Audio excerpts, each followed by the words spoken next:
There was a lot of factors and decisions that went into this time. It's a crazy time, and it's really inspiring to see all these candidates, especially here for District 10, to step up and represent our community. I've always wanted to get into politics. I didn't think it would be this early, but I was actually called upon by the Native American Democratic Caucus chair. She called me one night, asked if I was in District 10. I said I was born and raised here, actually, and I was just finishing up my master's in public health at KU Medical Center, and COVID happened.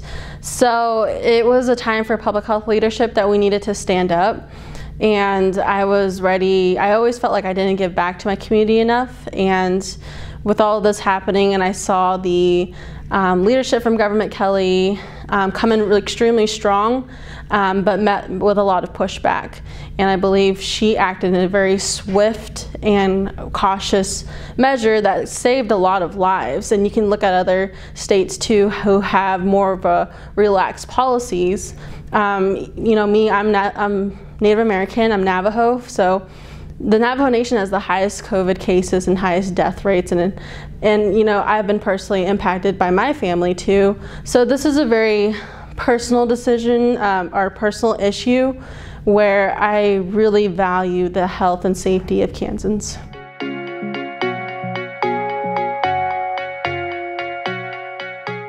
I'm currently a graduate research assistant at the Center for American and Community Health at the University of Kansas Medical Center, and as well as a contract worker at a nonprofit in DC. And this work has shown me the need for collaboration. When we look at one health issue, there's oftentimes you can't just pinpoint cardiovascular disease and COVID-19. We have to look at all the systems in place right now and do collaborative work, you know, at the state level, at the community level, county level, to just the personal of one person's mindset of breaking stigma, wearing a mask. And I believe how all of this will help me as a legislator is the need for always collaborating, always open to new and innovative ideas. What we've seen in this pandemic is that the systems we had in place broke. We saw our workforce and our frontline workers become extremely stressed and vulnerable, risking their lives to go to work every day to serve the community, with the potential of bringing back this virus back to their families.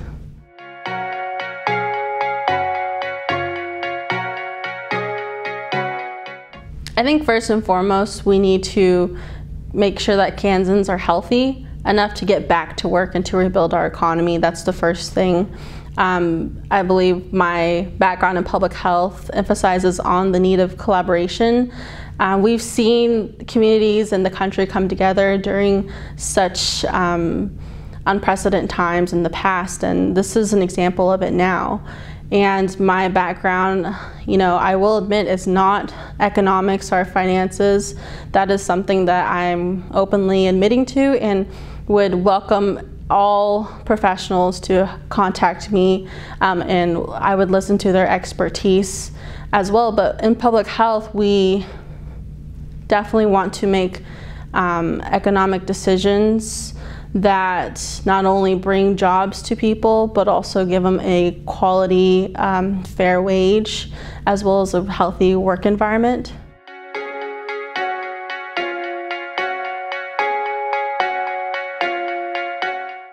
So the state government has the main duty of facilitating a lot of funds and a lot of influence to the state. In Douglas County in particular, I believe we share a lot of similar issues to other counties, similar to us. And how do we create more jobs and more people to become more educated for these job positions? I believe we can create pipelines that would directly give people an opportunity to go to college, to go to technical school, so they have a straight path into employment, and that would build a lot of stability for people. I think that we should also create tax incentives for businesses to get more encouraged, to get them a good start into this type of work. Definitely during this pandemic, we need to come together and invest in our communities now, it's more economically sound to work with the business that we have here, and to, instead of to recruit a big business to come into our communities and create more jobs.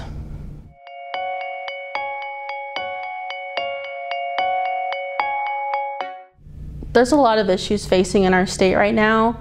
The top 3 things: I am a public health professional, so health, broadly speaking, is one of my priorities, and I've talked to a lot of my constituents and voters, and health is on a lot of people's minds right now, and passing Medicaid, expanding Medicaid, mental health, as well as the COVID-19 of issues and concerns.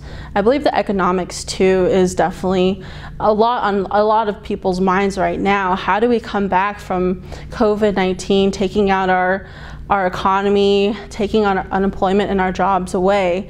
I definitely believe that we will rebuild, but we need to have healthy Kansans to do so. And we need to create more innovative structures and business models. We saw a lot of businesses, unfortunately, not survive COVID. And I've talked to other professional economics and small business professionals in our town saying how they saw the difference between businesses surviving and moving to a more online platform in comparison to those who were not able to make that switch quick enough. I believe if there was more resources to our business owners, that they can definitely create more robust plans for the future. And my third issue that I feel passionately about is the K-12 funding in higher education. I want to protect that from the budget cuts that are coming up in the 2020 legislative session. I'm the only candidate in my primary with the K-NEA endorsement, so I will fight for the quality of education for Kansans children, as well as the quality of education and the funding to be of that standard.